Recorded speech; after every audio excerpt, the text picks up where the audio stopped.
Dumi po. Ayan, tingala konti. Okay na ha? Ready na ang naka-kamay. Hallelujah, hallelujah, hallelujah. Akong si Yahweh, ang siya lamang inyong paglilingkuran habang kayo nabubuhay. Sapagkat ako ang ibibigay sa inyo ng kasaganaan sa inyong mga buhay. Patuloy kayo umasa sa akin. Patuloy kayong lumapit sa akin. At hindi ko kayo pababayaan magpakailan.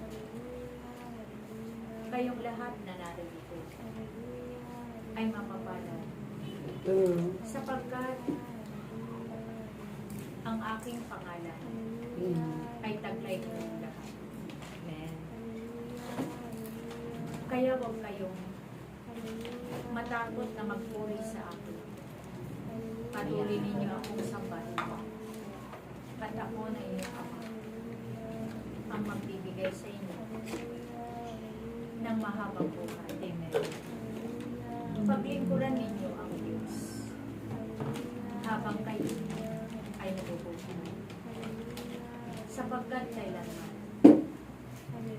ay hindi kayo magdaranas ng kahirapan sa inyong mga buhay.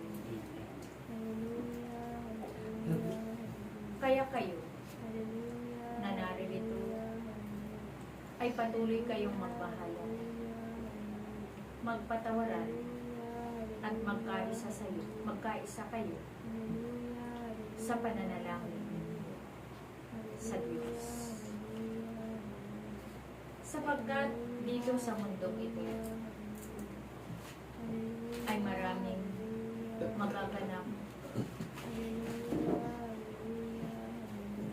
na mga trahedya, mga kaguluhan, mga karamdaman,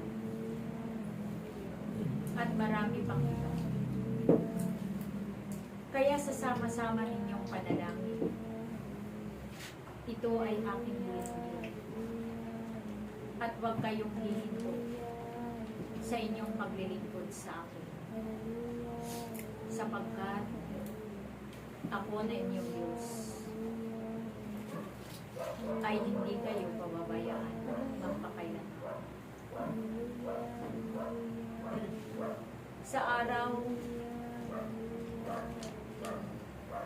ng mga puso,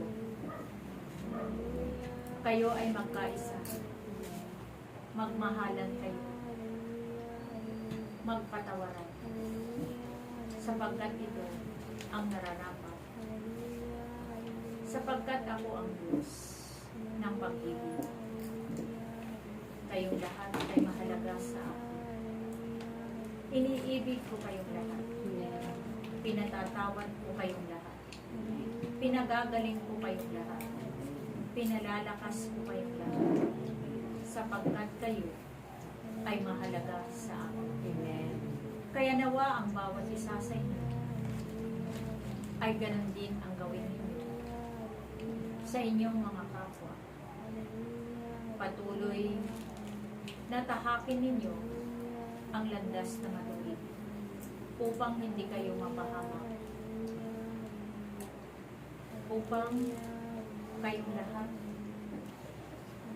na tumatawag sa akin ay patuloy na makamit ninyo ang pangako na buhay na walang hanggan. Amen. Kaya manatili kayong nag-iibigan. Manatili kayong gumawa ng mabuti. At huwag kayong mapagod na gumawa ng mabuti sa inyong kapwa.